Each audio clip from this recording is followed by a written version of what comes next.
Welcome to week 35 of my Trading for a Living challenge, where over the next 52 weeks, I've been trying to make over $1,000 every single week, trading with $125,000 in cash using a margin account. And if you are brand new to this series, the playlist link is down below in the description and in the pinned comment, where I go through every single week how much money I've made, how much time it takes me to place these trades, as well as going through all the trades, the trading strategy, the technical analysis on the charts, all that kind of good stuff.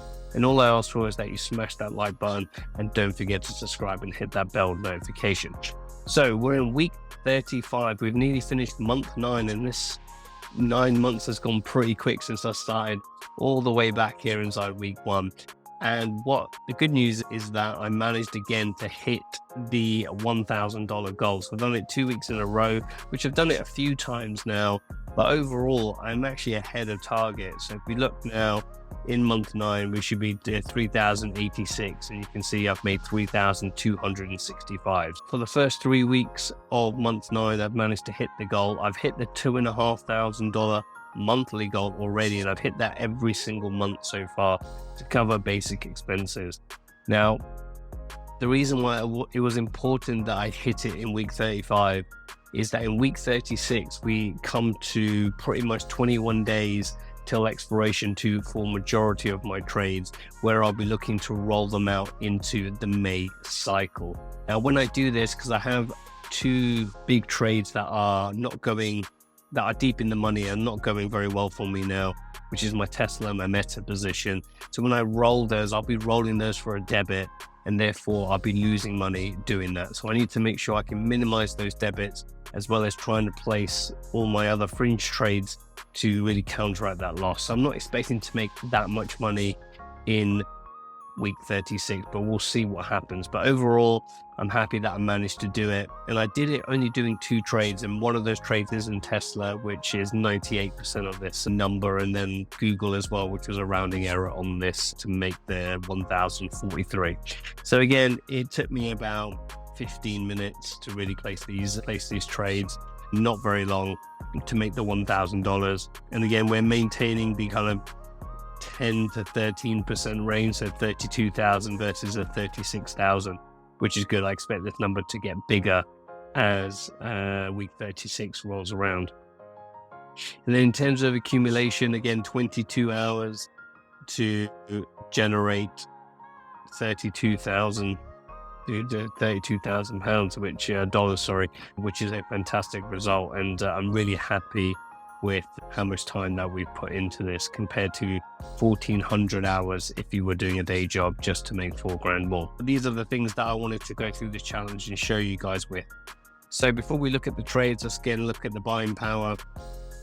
Again, we are trading $125,000 on margin. Again, I'm traded with 92, just under 93,000, so 37% of my account has been invested, where I still have a lot of money available to place more trades if I so choose to. And I've always said I've tried to stay under 45% with this. I don't think I've been at 40%, if I'm really honest with you, so far in this challenge. So there is some leeway there to open more trades as well if I so need to. So let's head over to the trade section so we can see what we're doing. So again, as I mentioned, it was 2 trades, one on Thursday, one on Friday in week 35. So I rolled up one of my puts on Tesla from the 165 to 180, because Tesla was heading towards the 200, and you can see now it's up 3% on the day. This is in week 36, and it's at 196 there, as you can see. So we managed to do a nice roll there, which you can see we made 1,020, which again was 99% of the total amount for week 35. And let's head over to the chart so you can see what's happening with Tesla. As you guys know, I own my 300 shares sitting there, not really doing that much. Started selling a covered calls against it, which got deep in the money. So I've converted it into a strangle, or an inverted strangle, where the put strike is ahead of the call strike. And then I've opened up a few other calls as well at the 215 and 230, which I'll be rolling this week. So as long as Tesla stays around the 200 mark, I should be able to comfortably roll these ones out for net credits as well. It's this one here that's going to be my problem, because what I need to do is roll this up to at least 130. So I'll have to pay a debit to roll this up, and with the put and these two other calls will hopefully pay for that debit and more to give me an overall increase in money for Tesla for week 36. So we'll go on to Google when we get there, but very quickly we'll head over to the other one. So Meta, again, no trades this week on Meta. I will be rolling this one out. Again, very similar situation with Tesla. The only difference is my shares are down here and my call is down here. So this week I will be rolling this up to the 115, and I'll be moving this put around to hopefully offset that debit. What I will also be doing as well is probably opening 1 or 2 more additional puts on this thing to generate more of a credit and to neutralize my deltas, because my delta here is pretty much at 1. It's as if I'm holding 200 shares. What I need to do is kind of off balance it with some of these shorts on here, because also I'm long 200 shares as well, which is, again, I'm up on my shares but down on my call. So my risk at the moment, let's call this 140, is what, $3,000 of risk here between these two if I get early assigned. So I need to get this short call at or above 139.50 to make money on that trade.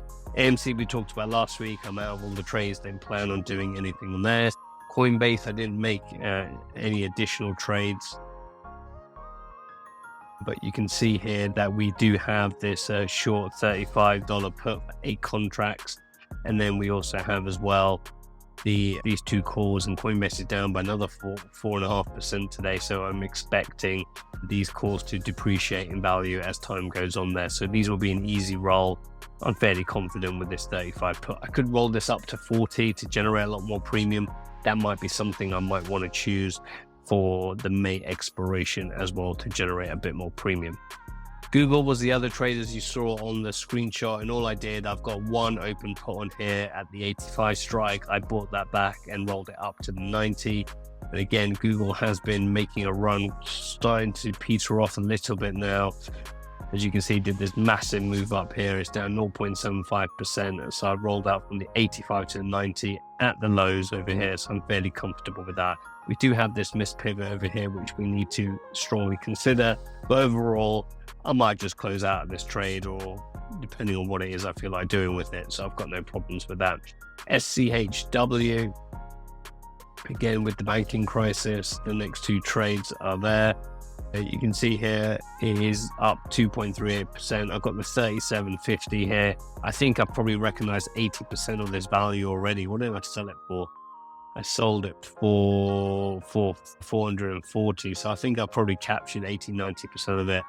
Again, I don't really need to continue to have this. So depending on what might happen, I might close this trade out and give back 5-10% of this premium just to not have that additional risk on there. But overall, I'm comfortable with that.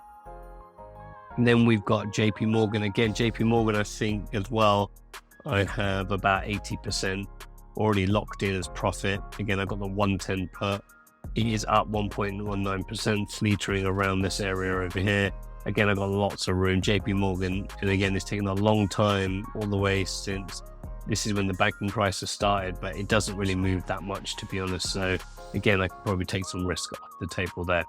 And then the last trade is my short strangle on IWM. It's the only short strangle I have that is actually not inverted. And again, we are nicely inside the middle of this range here. And again, I think I'm about 60-70% up here on profit as well on this one. So I might look to close out some of these trades next week and reopen new ones, depending on what the volatility is like. And again, I think I did this when it was at 172, got the 188 and 162. I've got plenty of room on either side to manage this potential position. So that's what the trades are. Again, if you want to learn how to trade like this, I strongly urge that you subscribe and check out some of the videos on the screen now that walks you through these kind of trading strategies in more detail. Check out the full playlist, and I shall see you guys in the next one.